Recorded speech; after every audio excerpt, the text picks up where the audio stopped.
Today on the Matt Walsh Show, Vanderbilt Hospital is right next door to us here in Nashville, and so we decided that we would investigate their transgender clinic. Yes, they drug and mutilate children, but it actually gets worse somehow. We'll talk about that today. Also, Ron DeSantis is under criminal investigation for sending illegals to Martha's Vineyard. What crime did he commit? Well, none, of course, but they're claiming he committed one. And Don Lemon brings up slavery reparations and then promptly gets embarrassed. It's pretty glorious. Chrissy Teigen says that her miscarriage was actually an abortion, and she's just now realizing it. How is that possible? And our daily cancellation, The Atlantic has discovered that sex segregation in sports actually doesn't make any scientific sense at all. All of that and more today on The Matt Walsh Show.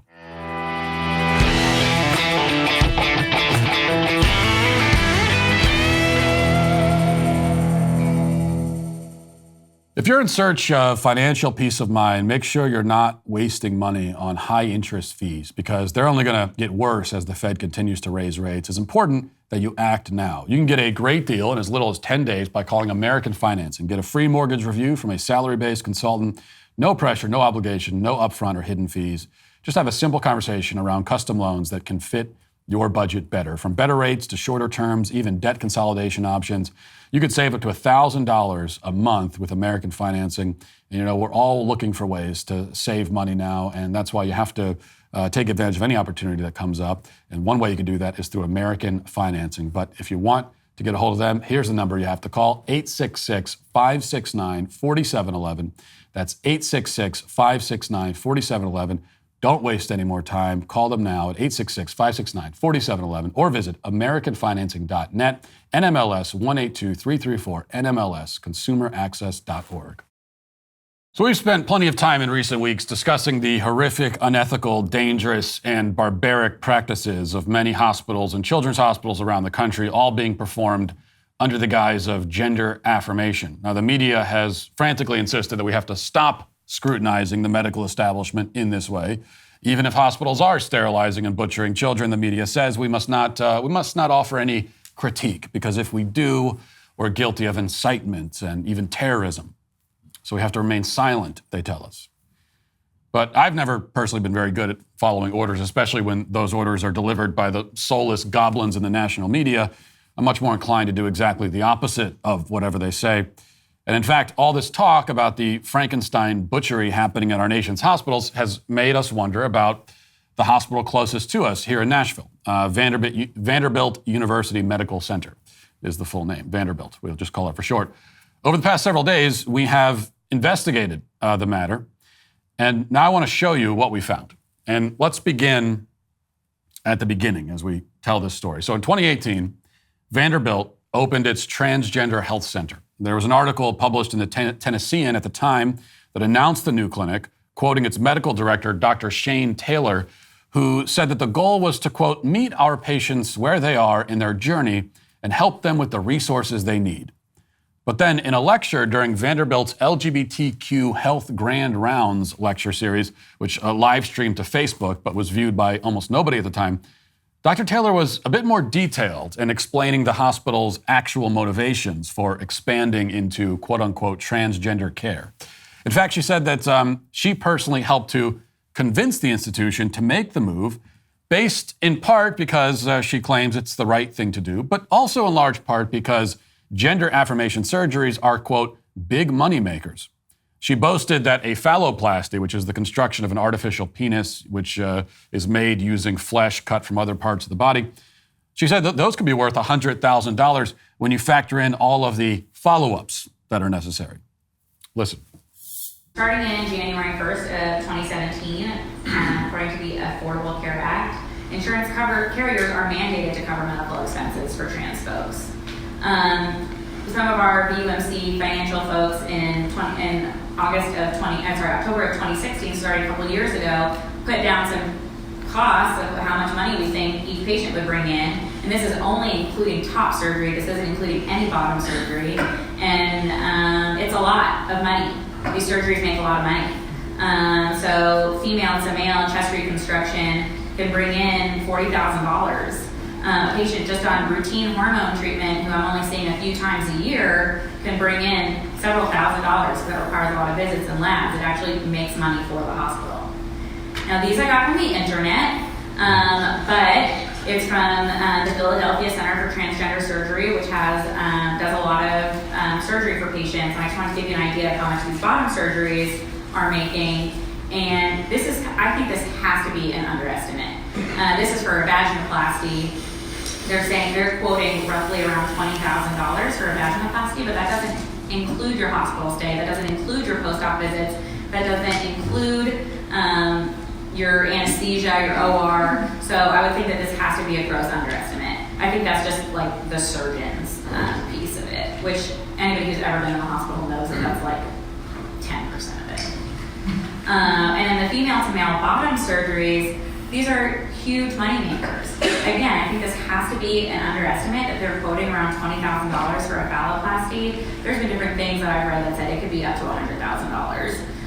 Dr. Winokur, who's our surgeon, says that there's entire clinics where the entire clinic is supported just by their phalloplasties, and that is like a fraction of the surgeries that they're doing. These surgeries are labor intensive, they require a lot of follow-ups, they require a lot of OR time, and they make money. They make money for the hospital. Now, profitable though it may be, there are some medical professionals who take the Hippocratic Oath seriously and object to carving up a person's body in this way. Vanderbilt was apparently concerned that some of their own staff might fall into that category. So at another Grand Rounds lecture in 2019, a woman named Dr. Ellen Clayton, who's a pediatric specialist at Vanderbilt, told those assembled that if they refuse to participate due to their religious beliefs in these procedures, there will be consequences. Conscientious objections are problematic, she explained, and those who object really shouldn't work at Vanderbilt at all. Listen. If you are going to assert conscientious objection, you have to realize that that is problematic. You are doing something to another person, and you are not paying for the cost for your belief. I think that is a real, I think that's a real issue. So I think, so yes, Vanderbilt, if someone has a conscientious objection to participating in this sort of surgery, it probably has to accommodate you to the extent that you can find another person who can do your job, who doesn't have an objection, other things of that nature. But I just want you to take home that saying that you're not going to do something because of your conscientious, because of your religious beliefs, is not without consequences. And it should not be without consequences. And I just want to put that out there. We are given enormous, if you don't want to do this kind of work, don't work at Vanderbilt. Now, is it legal to make those kinds of threats? Can she legally promise consequences for those who exercise their First Amendment rights? Well, whether she can legally do that or not, she did. And the point was made clear. Vanderbilt just got into the gender transition game, and now it is such a central part of its core mission and its business plan that any doctor who objects is not welcome to work in the hospital at all. Yet, even with these warnings, Vanderbilt would seem to be deeply concerned that some of the doctors on their staff might still stick to their bigoted superstitions, like their belief in human biology and that sort of thing. So to solve that problem, they proudly unveiled a first in the nation, they say, program called Trans Buddy. So the Trans Buddy program means that trans patients are paired up with an activist from the community who attends appointments with them. The Trans Buddy initiative is there to, quote, observe how hospital staff are interacting and to ensure that they're using correct pronouns. A Trans Buddy volunteer in the clip we'll play for you in a second even explains that some medical providers at Vanderbilt are unsafe, and so they require this form of babysitting. Watch.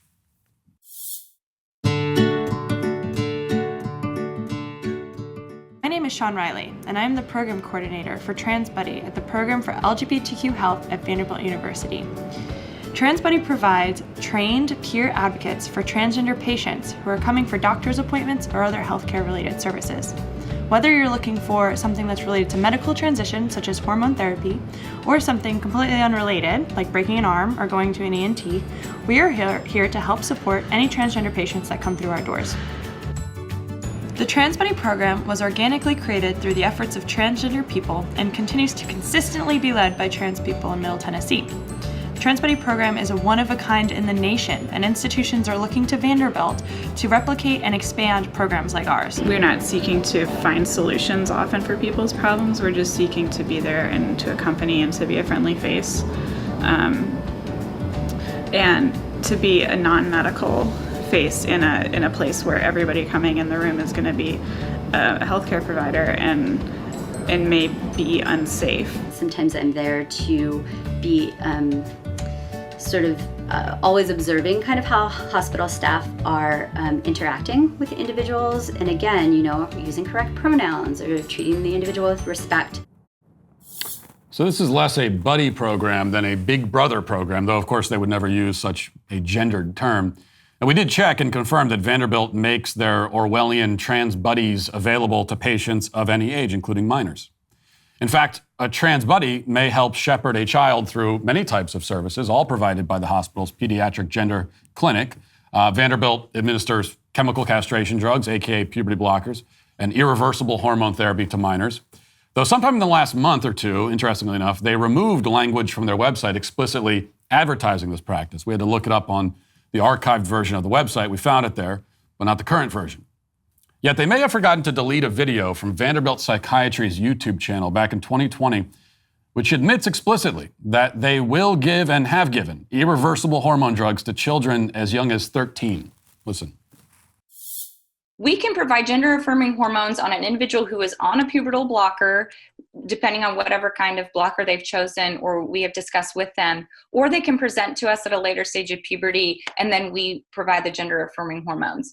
Previously, the Endocrine Society recommended to start these at age 16, but we all know that would be delayed puberty, right? Not 16-year-olds don't start puberty. So more recently, they did update that to say as early as 14 for compelling reasons. So we have some individuals who have started gender-affirming hormones at 13 or 14 to be more like their peers. Again, fertility preservation and consent are very important to discuss prior to any initiation of these. For compelling reasons. And I think we can probably assume that they've never met a reason that was not compelling to them. So after they've drugged and sterilized the kids, Vanderbilt, as explained in this video presentation by plastic surgeon Julian Winnicor and physician's assistant Shaylin Vanderblomen, at that point, they will happily perform double mastectomies on adolescent girls. So when we talk about the WPATH guidelines, so in order for our patients to really successfully undergo these surgeries, we do, again, follow these guidelines. So a lot of times it's for insurance purposes, but again, insurances kind of follow suit with the WPATH guidelines for the most part. So for any kind of top surgery, we do require one letter of persistent, well-documented gender dysphoria by a licensed mental health provider. We ensure that the patient is capable of making fully informed decisions on their own. They're the age of majority. However, for a lot of our younger patients, again, if they are 16, 17, here at Vanderbilt, if they have been on testosterone, have a parental consent, we're able to do a lot of the top surgeries for those patients. So let's review. Vanderbilt got into the gender transition game, admittedly, in large part because it's very financially profitable, and it is. They then threatened any staff members who objected and then enlisted a gang of trans activists to act as surveillance in order to force compliance. And they now castrate, sterilize, and mutilate children as well as adults, while apparently taking steps to hide this activity from the public view, which is why we had to sift through web archives and track down videos not available to the general public just to confirm all of this information. We're left in the end, once again, with a stark reality that the field of medicine has been infiltrated and co-opted by radical ideologues, by left-wing cultists and LGBT extremists. Vanderbilt, like so many other medical institutions, has sacrificed both science and ethics on the altar of gender ideology. And we who object are labeled terrorists. But that is the desperate tactic of a system that knows it is being exposed. We can't allow ourselves to be bullied by those kinds of intimidation tactics and emotional blackmail. We are confronting one of the great evils in human history. There's no question about it. And nobody said it would be easy or painless. And if they did, they were lying. Either way, we have to hold the line. Let's get to the 5 headlines.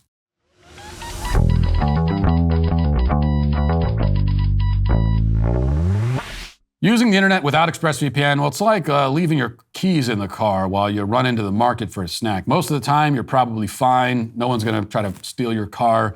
These days, pretty likely that they will. And it only takes once anyway. Every time you connect to an unencrypted network in a cafe, a hotel, or an airport, any hacker on the same network can access your personal data. So it's just like leaving the keys in the car. That means your passwords, your financial details, etc. It doesn't take a genius to hack somebody. All these guys need are cheap hardware and access to YouTube. My kid could do. Well, my kids couldn't do it. They don't know what YouTube is, but a lot of kids could do it. ExpressVPN creates a secure encrypted tunnel between your device and the internet, so that hackers can't steal your sensitive data. It would take the most experienced hacker with the best equipment available to get and they also, by the way, need 1 billion years to get past ExpressVPN's encryption. So I think you're probably pretty safe. I like ExpressVPN because it's incredibly easy to use. I just fire up the app, click one button, and I'm free to troll. Roam the internet, I should say. Plus, it works on all devices, phones, laptops, tablets, so I can stay secure when I'm on the go. Secure your online data today by visiting expressvpn.com/Walsh. That's expressvpn.com/Walsh, and you can get an extra 3 months free. expressvpn.com/Walsh now. So Bexar County Sheriff Javier Salazar in Texas has announced that he is opening up a criminal investigation into the matter of Ron DeSantis sending illegals to Martha's Vineyard. And you may be asking, why is a guy in Texas doing this, number one? What law was broken? What evidence is there that a crime was committed? These are all the questions that you may have. And fortunately, the sheriff is here to not answer any of them. Let's listen. We are opening up a case with an investigation with regard to the suspected activities involving the 48 migrants from Venezuela that, as we understand it at this point, the facts of the case at this point, are that on Wednesday, September 14th, here in Bexar County in the city of San Antonio, our understanding is that a Venezuelan migrant was paid what we would call a bird dog fee to recruit approximately 50 migrants from the area around a migrant resource center on San Pedro here in San Antonio. As we understand it, 48 migrants were lured, I will use the word lured, under false pretenses into staying at a hotel for a couple of days. They were taken by airplane. At a certain point, they were shuttled to an airplane where they were flown to Florida and then eventually flown to Martha's Vineyard, again, under false pretenses is the information that we have, that they were promised work, they were promised the solution to several of their problems.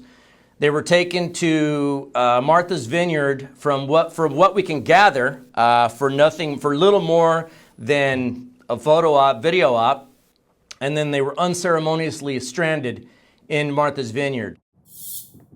Stranded in Martha's Vineyard. They were, it's like you might as well drop them on a desert island. They got to starve to death. Now, he didn't actually explain, and you could keep listening to that, but there's no reason, because he doesn't explain what laws were broken, which, if you're launching a criminal investigation, then that's the first thing you should be able to explain, is that we believe this law and that law and that law were broken, that's why we're looking into it. So this is a criminal investigation where even the person conducting the investigation, as far as he knows, no laws were broken. There's no theory here at all of what laws were broken. Daily Wire has the response from the DeSantis camp. It says a spokesperson for DeSantis responded to Salazar's remarks by saying in a statement, immigrants have been more than willing to leave Bexar County after being abandoned, homeless, and left to fend for themselves. Florida gave them an opportunity to seek greener pastures in a sanctuary jurisdiction that offered greater resources for them, as we expected. Unless the Massachusetts National Guard has abandoned these individuals, they've been provided accommodations, sustenance, clothing, and more options to succeed following their unfair enticement into the United States, unlike the 53 immigrants who died in a truck found abandoned in Bexar County this June. I think that gets the point across. You want to talk about luring immigrants? Well, yeah, there's the way in which immigrants are lured across the border to begin with, by the kind of policies that this sheriff, because he's a Democrat, certainly supports. And we know what happens there. As the statement from DeSantis' camp mentions, 53 immigrants. It's just one example of the many, just like the untold human wreckage that there is because of our open borders policies.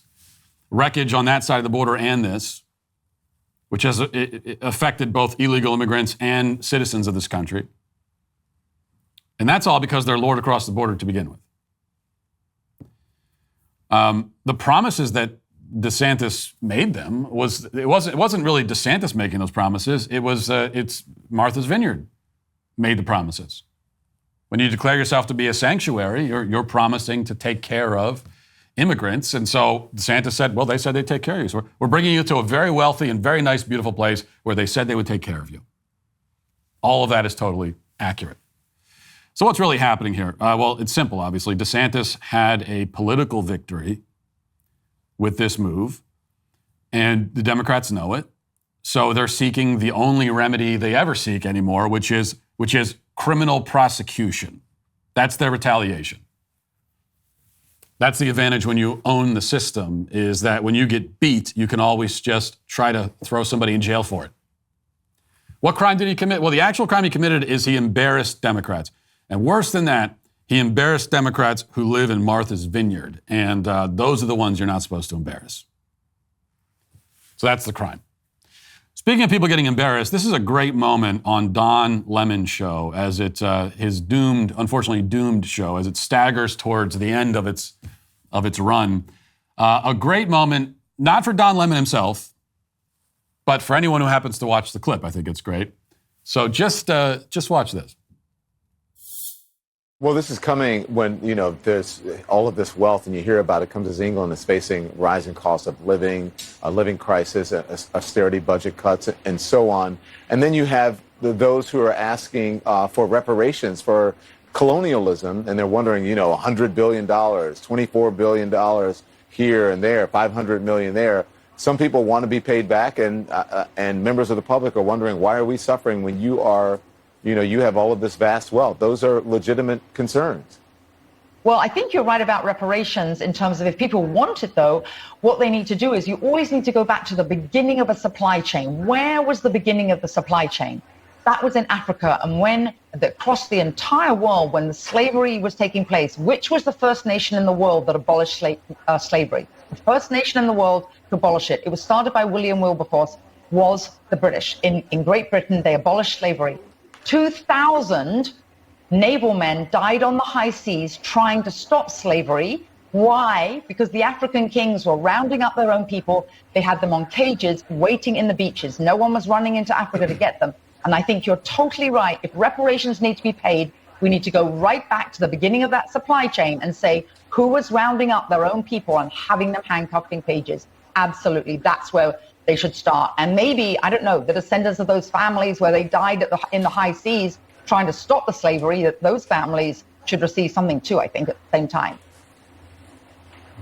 It's an interesting discussion, Hillary. Thank you very much. I appreciate it. We'll continue to discuss in the future. It is an interesting discussion.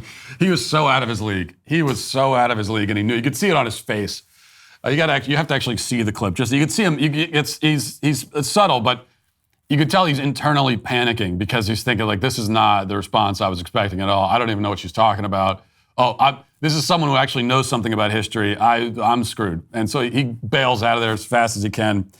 And it's fantastic. And everything that she's saying, of course, is 100% correct. And I'm glad. It seems like there's been a lot of discussion in recent days and weeks about slavery.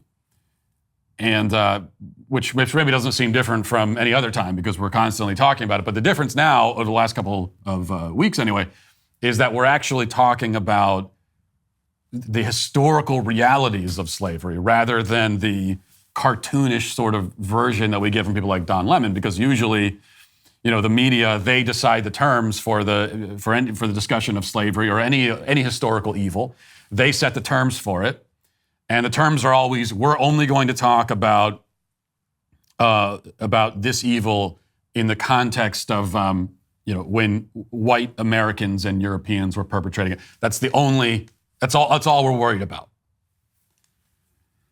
it seems like we had Bill Maher yesterday and now this clip. Now it's like we're expanding a little bit. We're finally acknowledging that actually there's more to the story than just that. And this is not whataboutism. It's not a gotcha to point out what was previously an unspeakable fact, that the way that Africans ended up on the ships in the transatlantic slave trade is because they were captured and sold by Africans. And that's the reality. I mean, for the most part, Europeans were not wading into the interior of Africa to take slaves and cart them out. Now, you might be able to find examples of that, but that would not have been a feasible plan in most cases. And the transatlantic slave trade could not have become what it was if that's the way it worked. No, in fact, you had African kingdoms that were very happy. I mean, they got the slaves, they gathered them together, as she mentions. They had them in cages sitting there on the beach, waiting for people to stop by and buy them. So if we are going to talk about reparations for slavery, that should be part of it. You know, we need to know who are you descendant from? Do you descend from a slave, or do you potentially descend from one of the people that captured slaves and sold them? Of course, the problem is that almost all of us, if you trace our lineage back far enough, almost all of us are descended both from people involved in perpetrating slavery and from people who were victims of it. It's almost every single person on earth. We're descended from both. We have both in our blood. So if you can inherit that guilt, if you can inherit guilt and you can inherit victimhood, then we're in a very confusing situation, because most of us have both. We have inherited guilt and victimhood. What do we do with that? Well, I'll tell you what we do with it. We move on with our lives and we live in the present, rather than trying to cash in on the sufferings of our ancestors, sufferings that we did not experience. And it's also true that not only were the British among the first to abolish slavery. I mean, it's one thing to abolish it. There are other places. Haiti, for example, there was a slave rebellion. But it's not just that the British abolished it. It's that they then went out on the high seas and tried to put an end to it. They tried to stop it. They tried to stop anyone else from doing it. And they sacrificed their lives in doing so. I mean, they fought to get rid of slavery across the entire world. And they did that, against the objections of Arab slave traders, African slave traders, and plenty of white slave traders too. I think I mentioned before when we had this conversation a few weeks ago that, and there are many stories like this, but in particular, the Arab slave traders were brutal and vicious. And there are many stories you read about from history where, because the British, they were patrolling and they were looking out for slave ships. And if they were on their way, if there was Arab slave traders and they were out on the seas and they saw a British ship coming their way, they would oftentimes just kill the slaves and dump them overboard, so they didn't have to suffer the consequences and they could pretend that they weren't slavers. So that's really what makes Europeans and unique in their relationship with slavery. What makes it unique is actually going out and trying to free people from slavery actively. Yeah, most countries in the world eventually, although some took a while to do it, especially some countries in Africa and in the Middle East, but most countries eventually got around to getting rid of slavery. Sometimes it's because there was a slave revolt. Sometimes it wasn't economically feasible anymore. But when you look at the countries that fought wars over it, people sacrificed their lives to get rid of this institution. Well, that's what makes the British unique. That's what makes America unique. Another note I wanted to make too, and I've seen a few people point this out, and I think it's important because we've seen complaints from Americans about, Queen Elizabeth, her funeral yesterday, and about all sort of the pageantry and all the money that's spent on it. And that's where this conversation started with Don Lemon. And we've seen these complaints of people, Americans kind of scoffing at the way the British are weeping over the death of the Queen. Well, if you think that looks absurd, if that looks absurd to you, imagine how it appears to them and to everybody else in the world, or how it appeared to them when they, looked over at America and saw the same sort of pageantry and over-the-top weeping and mourning over the death of somebody like George Floyd. Okay, so yeah, I mean, they are weeping and mourning the death of Queen Elizabeth, who's one of the most significant figures of the 20th century and the 21st. But it's not like we don't engage in similar kind of theatrics here in this country. The difference is just who earns those theatrics. So you could take Queen Elizabeth's resume and all the ways that she contributed to history, and then compare that to George Floyd, who did what exactly? Nothing? I mean, nothing of value with his life. He terrorized and victimized members of his own community, and then he died high on drugs after trying to pass off a counterfeit bill. We give him monuments. I mean, he had multiple memorial services and funerals and people. Remember the Minneapolis mayor falling to his knees, weeping at George Floyd's casket?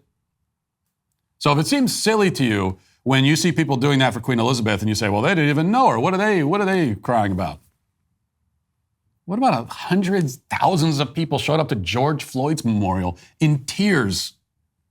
Didn't know him, never met him.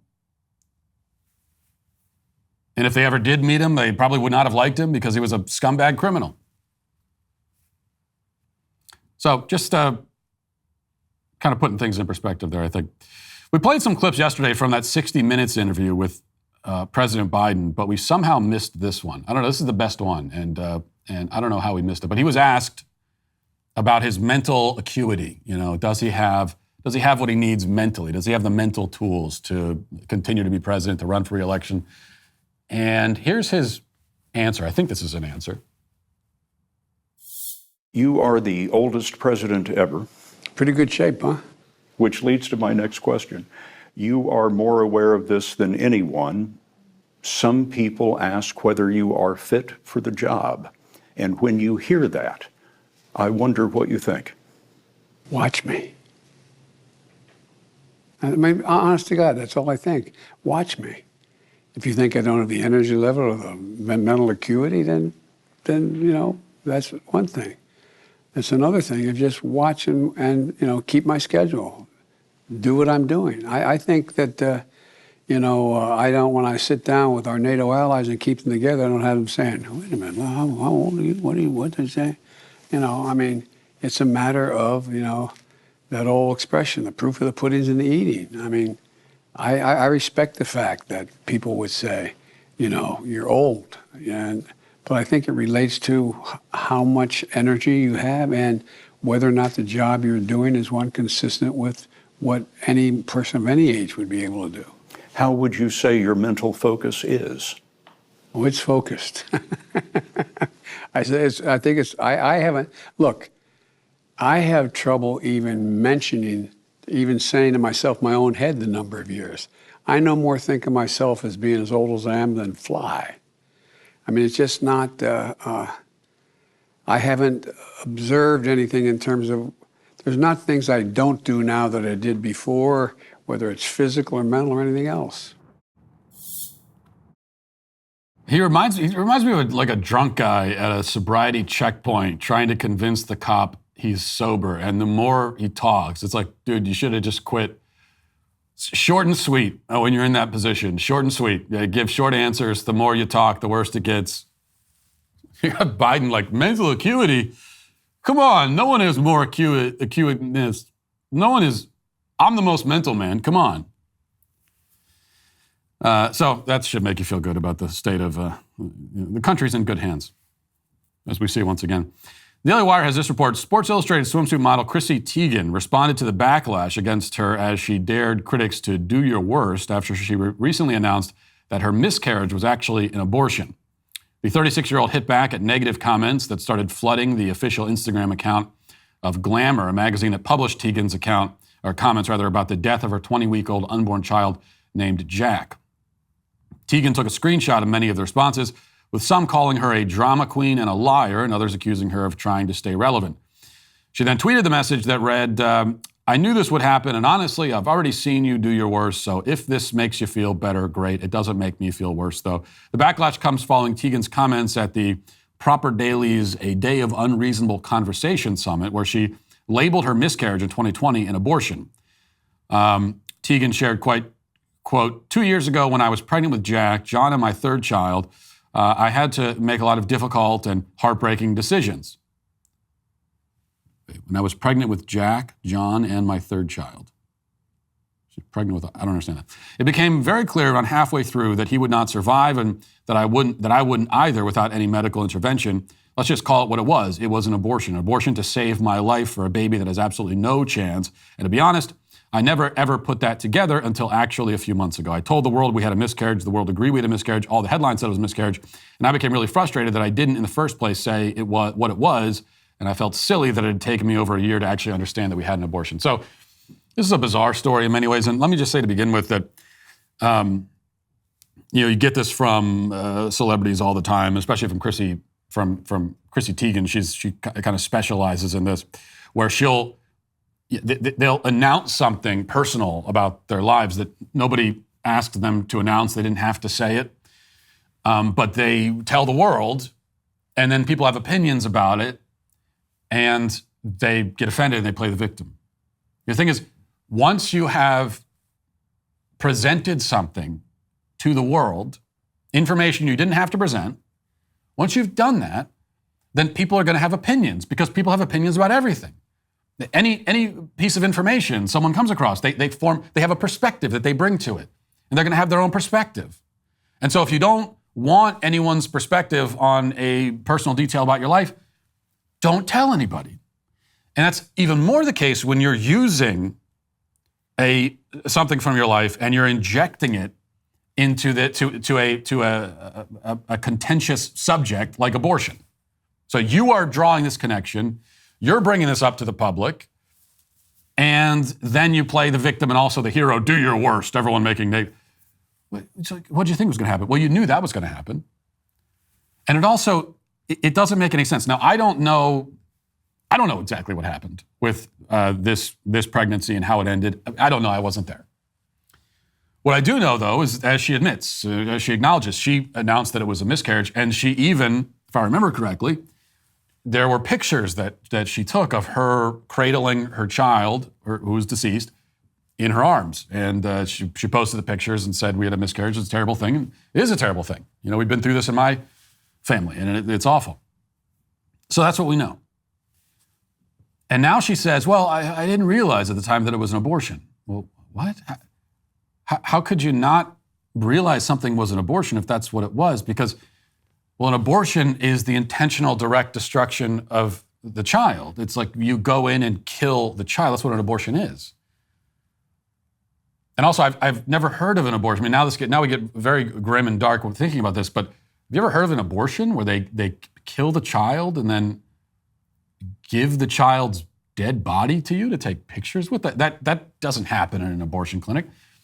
So none of this makes sense. And certainly if you had the child directly killed through abortion, you would know it. There's no looking back on it 2 years later and saying, oh, you know what, maybe that was an abortion. There's no confusion about what's happening. So it seems to me what has happened here, if I'm to make sense of this, and again, we all are within our rights to try to make sense of it. She's the one who's presented this to the world. She didn't have to, and she did. So it seems to me what's happened is that there was a terrible health complication with the child. They had to deliver the child early, too early for the child to survive, and he died tragically. It seems like that's what happened. And then that also explains how we had the pictures of her holding the child. But that's not an abortion, though. See, this is the point. That is not an abortion.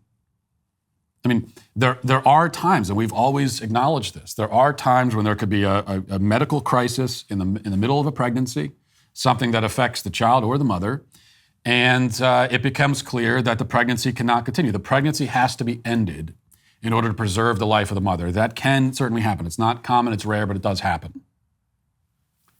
Well, if you end the pregnancy by delivering the child without first killing the child intentionally, that's a delivery. That is not an abortion. An abortion, by definition, is the direct, intentional, physical killing of the child. If that does not happen, then there was no abortion.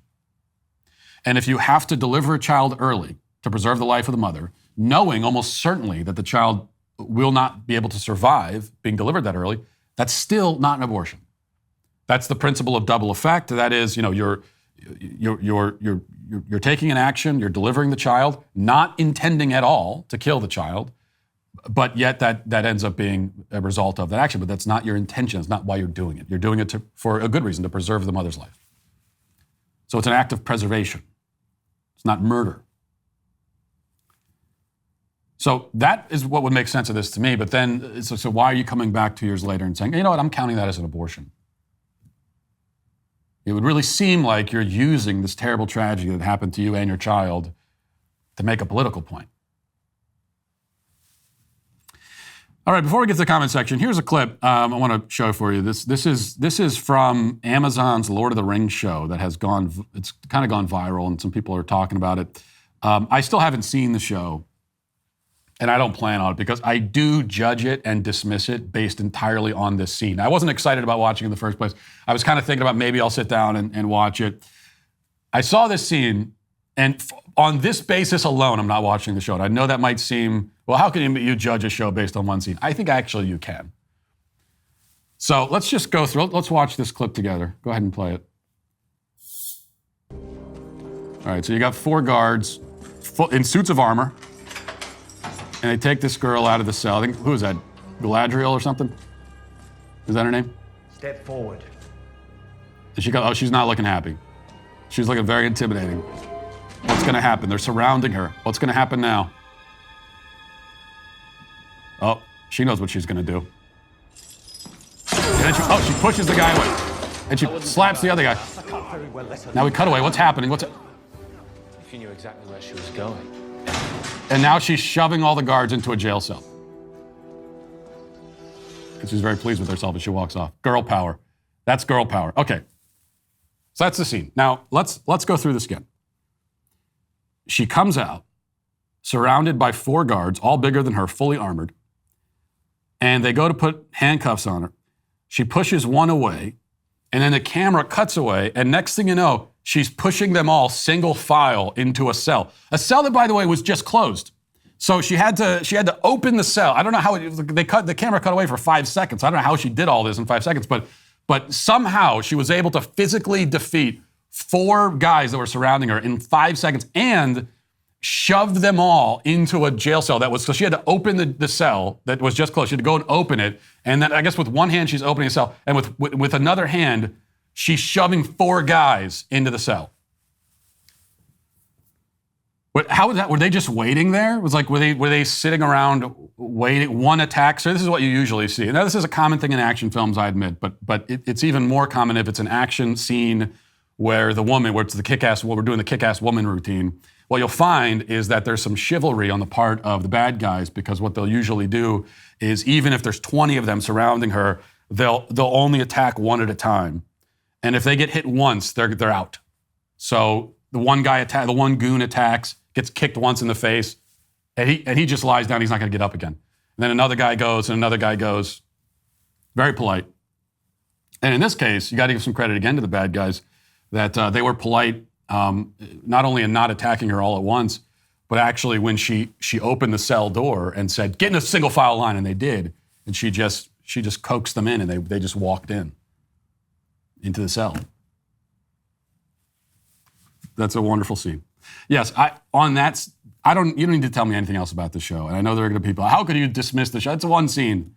No. I mean, that scene tells me, look, it might be an okay show. It might be fine. That's kind of what I'm hearing about the Lord of the Rings show. It's fine. It's a fine show. But fine is not good enough when your source material is one of the great, works of fantasy of all time. Okay, let's get to the comment section. Do you know their name? They're the Sweet Baby Gang.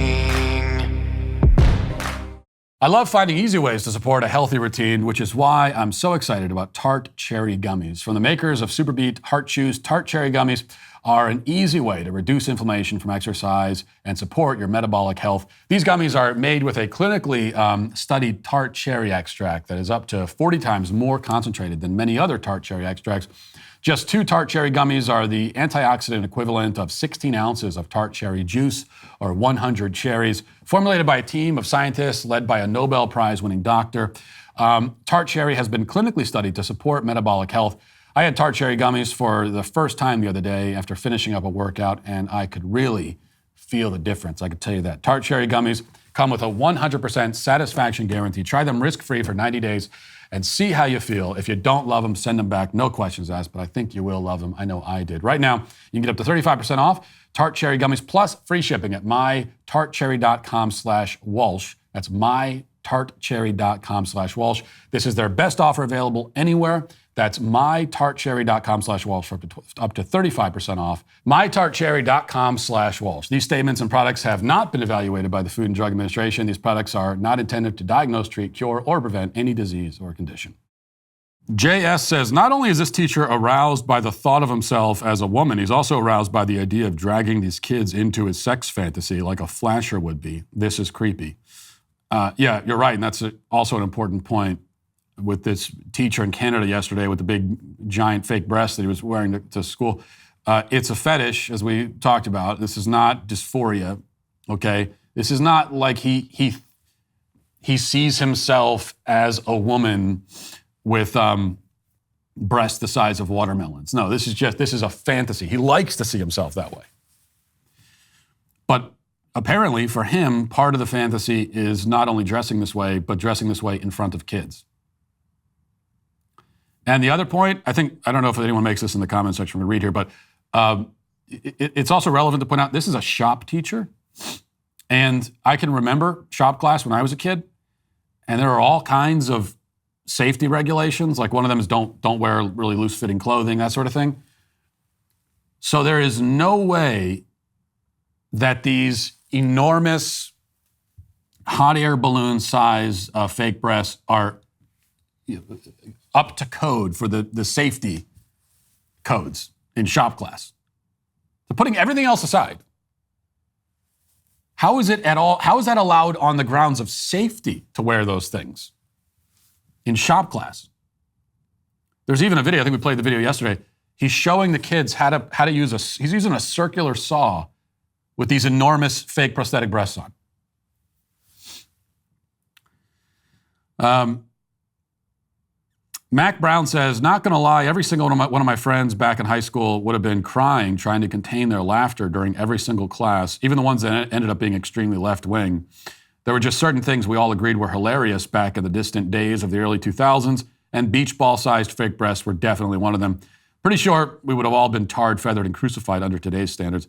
I did have the same question. Now, you have to put yourself in the kids' shoes here, and they're in a different environment, right? And it's not fair that they're put in this position at all. It's obviously really awkward and embarrassing for them.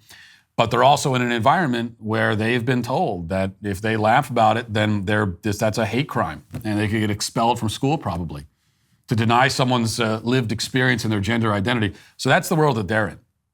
So we don't blame them for not laughing hysterically, but it is just another sign of the times.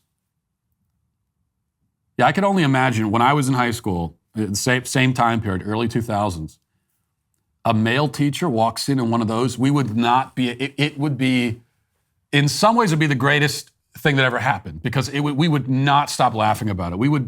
If that happened when you're a freshman in high school, you'd be laughing about that until your graduation and beyond. And that, in fact, is the appropriate response to absurdity. And I know the left would say, well, that's bullying. You shouldn't laugh at someone. No, you should.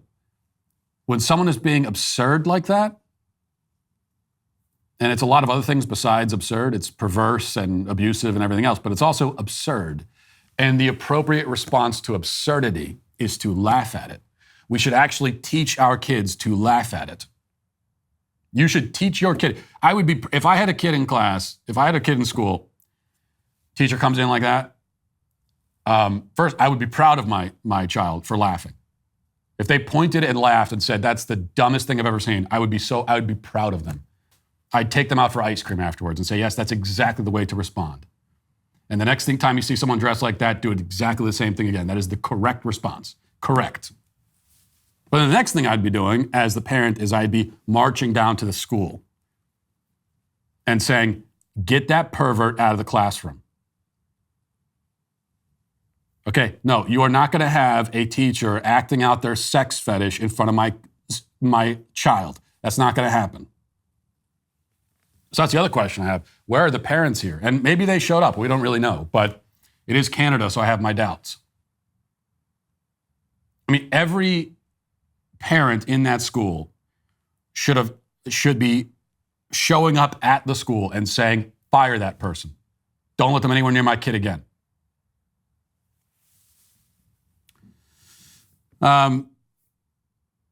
Let's see. Jarcher says, that granny is on par with rap legends such as Pooh Shiesty and Spot 'em Got 'em. Truly wonderful. I would put her, I think she's in the conversation. Yeah, the rapping right-wing pro-life grandmother from yesterday. I'd put her, if we're going to start ranking, and I know this gets controversial, you start ranking the greatest rappers of all time. I don't pretend to be necessarily an expert on the subject, but I think if we're doing a top 5, you got your Pooh Shiesty, you got Spot 'em Got 'em. That's my number 1 and 2. I'm putting rapping Granny at probably number 3 all time.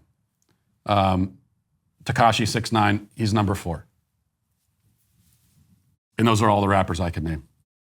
The time is upon us for another Backstage, which is happening tonight at 6 p.m. Central, 7 p.m. Eastern. And it's about time because there's more news than ever to discuss. If you've never seen Backstage before, it's where I get together with my Daily Wire cohorts, Ben Shapiro, Michael Knowles, Andrew Klavan, and God King Jeremy Boring. I like that. They're my cohorts. That's the hierarchy we're establishing for this read, which is good. We have a roundtable discussion on the most burning topics of the day.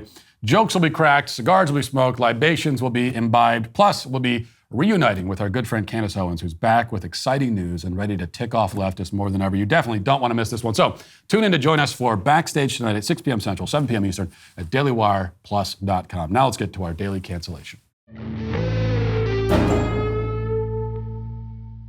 Well, Jack Turbin is a prominent doctor and professor who's amassed many academic and professional accolades. He's published studies and written pieces for the New York Times, the Washington Post, many other outlets. He's also a moron. And worse than a moron, in fact, Jack Turbin merely pretends, I think, to be stupid and confused. He's one of the medical community's most outspoken advocates for child gender transition. He pushes to have children sterilized and castrated as young as possible. He claims that puberty blockers are completely reversible, which is a lie. He claims that they merely put puberty on hold, which is also a lie. He downplays the risk that children may come to regret the irreversible changes made to their body during, quote, transition. He absurdly insists that refusing to mutilate or drug a gender-confused child is a form of conversion therapy. Now, if Turbin really believed all of this, he would be a moron, and that's what he would be. But it's simply one of the dumbest human beings walking the face of the earth, in fact, is what he would be. But to focus merely on the idiocy of the gender ideology brigade is to ignore their abject wickedness. Jack Turbin may be a profoundly stupid man, but let that not distract us from the fact that he's also deeply evil and dishonest. And yet, this stupid, bad, evil, dishonest fraud has credentials, lots of them. What he lacks in brain cells and integrity, he makes up for with degrees. That was essentially the point yesterday when he tweeted, quote, 4 years at Harvard, 5 years at Yale, 3 more years at Harvard, 2 years at Stanford, but Karen has some thoughts about sex chromosomes. Now his point is simple. How dare you peons approach him with talk of biology and chromosomes and the binary nature of sex? Jack Turban spent nearly a decade and a half in Ivy League schools. He knows more than you. At least he has lots of very expensive pieces of paper framed and hanging on his wall, declaring that he knows more than you. But in reality, of course, Jack Turban studied in our country's most prestigious academic institutions for nearly 15 years, and yet knows less about biology than my 3-year-old daughter, which is not something he should be bragging about. But this is all the gender ideology side has going for it. They do not have truth or common sense or rationality or moral decency. Their views are so insane that they won't even try to defend them publicly. They advocate for things that are so horrific and brutal that they'll accuse you of incitement simply for talking about it. As if to say, like, we know that this thing that we're doing is so terrible that if people see it, they're just gonna instinctively react violently to it. They try to hide behind the shield of credentialism, hoping that you'll surrender your common sense and submit to their agenda based simply on their academic resumes. They make wild, indefensible claims and expect that you will agree, or at least shut up and acquiesce, because they have letters after their names and you don't. They try to make very simple things seem very complicated so that you will be convinced that only scholars and academics are qualified to discuss them. And that brings us finally to a recent article in The Atlantic titled, "Separating Sports by Sex Doesn't Make Sense." Yes, author Maggie Mertens in The Atlantic has declared that the thing which made sense to everyone, everywhere, since always, actually doesn't make sense at all. And she will enlist a couple of academics to help convince you, hoping you won't notice how stupid they all sound. So she writes, quote, "School sports are typically sex segregated, and in America, some of them have even come to be seen as either traditionally for boys or traditionally for girls. Think football, wrestling, field hockey, volleyball. However, it's becoming more common for these lines to blur, especially as Gen Zers are more likely than members of previous generations to reject a strict gender binary altogether." Yeah, I wonder why Gen Z is rejecting a gender binary. Could it be because they've been told from birth that there is no binary? We often hear this from the left. I mean, I heard it when we were filming What is Woman. We got this a lot. That, well, look at Gen Z. You know, they get it. Let's follow their lead. They're taking the lead on this. But first of all, I'm not inclined to follow the lead of a generation that's been on this planet the shortest amount of time and knows the least about it. But also, Gen Z is only following, they themselves are following the lead of the people who indoctrinated them. So the indoctrinators are indoctrinating Gen Z and then turning around and saying, look at that, Gen Z, they get it. I mean, if they can see it, then why can't all you people? Well, it's because they're just parroting what you told them. Continuing, it says, maintaining this binary in youth sports reinforces the idea that boys are inherently bigger, faster, and stronger than girls in a competitive setting, a notion that's been challenged by scientists for years. Decades of research have shown that sex is far more complex than we may think. Challenged by scientists? What scientists? Now, Mertens links to a study that she, of course, assumes nobody will take the time to read. It was co-authored by a woman named Sari Van Anders, who is described in her online bio as, quote, a leader in feminist bioscience, along with Zach Scudson, who's a doctoral student in women's studies. So these are the people, 2 other authors on the study as well with similar credentials.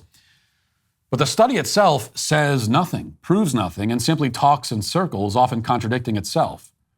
For example, it begins by establishing that sex and gender are, quote, overlapping, yet they are distinct categories. But then the study ends with this sentence in their conclusion. One may therefore question the use of biology to justify ongoing segregation by gender/sex, because biology does not support a gender binary and instead highlights that sex is multifaceted. Wait, biology does not support a gender binary but highlights that sex is multifaceted? But those are 2 different things you said. Those are 2 different categories. See, this is the trick. Gender and sex are 2 different concepts in one moment, and in the next, they're used interchangeably. It's all nonsense meant to confuse rather than enlighten. They can't prove any of their assertions, but they can attempt to make you so confused that you just give up and stop challenging their ideas. The article continues, quote, and though sex differences in sports show advantages for men, researchers today still don't know how much of this is attributed to biological differences versus the lack of support provided to women to reach their highest potential. Quote, science is increasingly showing how sex is dynamic. It has multiple aspects and also shifts For example, social experiences can actually change levels of sex-related hormones like testosterone in our bodies in a second-to-second and month-to-month way. Sari Van Anders, the research chair in social neuroendocrinology at Queen's University in Ontario, told me by email. The insistence on separating sports teams strictly by sex is backwards, argues Michaela Musto, an assistant sociology professor at the University of British Columbia, who has studied the effect of the gender binary on students and young athletes. Quote, part of the reason why we have this belief that boys are inherently stronger than girls, and even the fact that we believe that gender is a binary, is because of sport itself, not the other way around. She told me by phone. The strict sex segregation we've instilled in sports at all levels gives the impression that men and women have completely different capabilities, but in reality, she said, the relationship between sex and athletic capability is never so cut and dried. So this is what they're going with. There are no inherent differences between the sexes, but if there are, it's only because of social conditioning. It is social conditioning which makes men on average faster, stronger, quicker. Social conditioning gives men better endurance. I suppose we can assume that social conditioning also makes men taller. I mean, that's one of the reasons they have an advantage in some sports like basketball, is that on average they're a lot taller. Is that because of women haven't had the support they need from society to grow taller? There are literally hundreds of physical differences between the sexes. It's not just a matter of testosterone levels. The differences encompass height, weight, bone density, muscle mass, etc. All of these differences give men the edge in competitive sports. Are these all social conditioning? Is it a lack of support in athletic programs that leads to women having lower bone mass, thus, by the way, making them more susceptible to injury? Does that also explain why similar physical differences between males and females can be observed in the animal kingdom, especially among mammals? See, this is the thing that the people who challenge the sex binary always ignore. They ignore nearly all of the other life forms on the planet. I mean, at one moment, they're quick to remind us that, oh, we're just an animal like any other. You know, we're nothing special. But then when it comes to biological sex, they put us in a completely different... We're the only species that doesn't have biological sex. They never deny it in any other species.